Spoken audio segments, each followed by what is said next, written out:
One of the most impressive sights you'll find anywhere in the world is right here in the beautiful Black Hills of South Dakota, Mount Rushmore. Gutzon-Borglum's tribute to 4 presidents who shaped our country's history.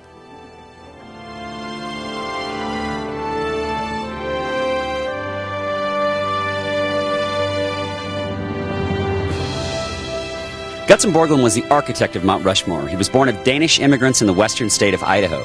Not only was he a talented artist and sculptor, but he was a political activist back in the 1920s when our country was prospering. Let's visit his studio.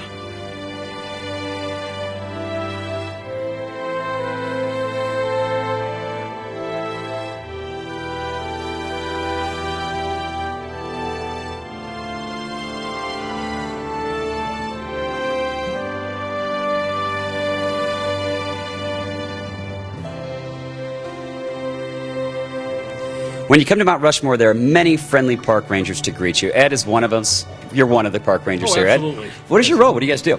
I'm a park ranger, interpretive ranger, and what we do is we explain the history of the mountain, give you all the background. We do walks and talks. We have a ranger walk. We take people down the Presidential Trail, explain to them how Mount Rushmore got its name, some of the Black Hills history.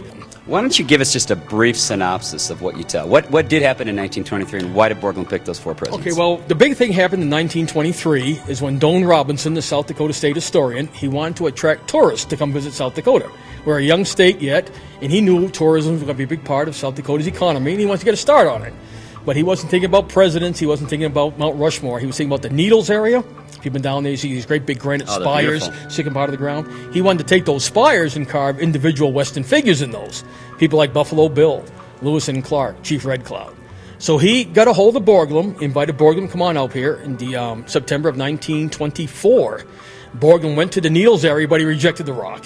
He said, there's too many cracks on it. So he left, went back down to Stone Mountain. This is where he was learning how to carve mountains.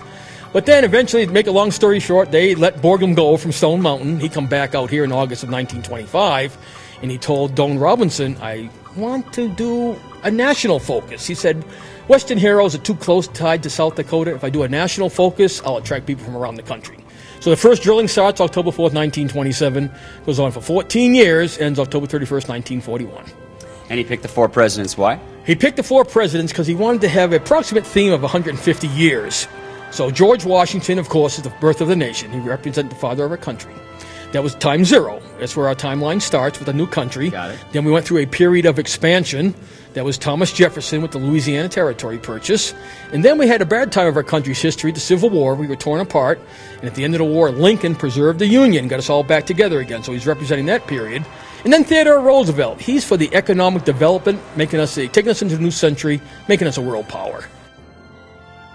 This is impressive. The mountain itself is amazing, but the facilities here at Mount Rushmore are also pretty impressive. Oh, sure. We had a big redevelopment from 94 through 98. You see all the new buildings because the old facilities, they were just too small. We had so many people, and we had to turn some of them away. There used to be big lines of traffic down into Keystone.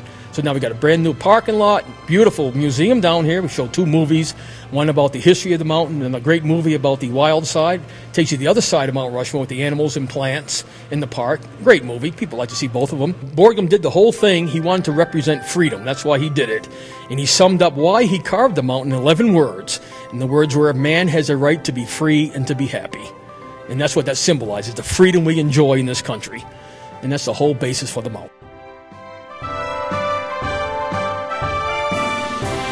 So where are you guys from? Fort Riley, Kansas. Well, welcome to South Dakota. What do you think of Mount Rushmore? It's awe-inspiring. I think it's awesome.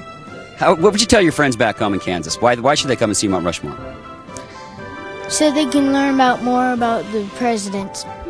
You're going to Iraq. Yeah, for my second tour, year-long deployment, and I feel like quality time to be spent with my sons. And our nation was built by these founding fathers and on the backs of our soldiers, and I'm proud to serve.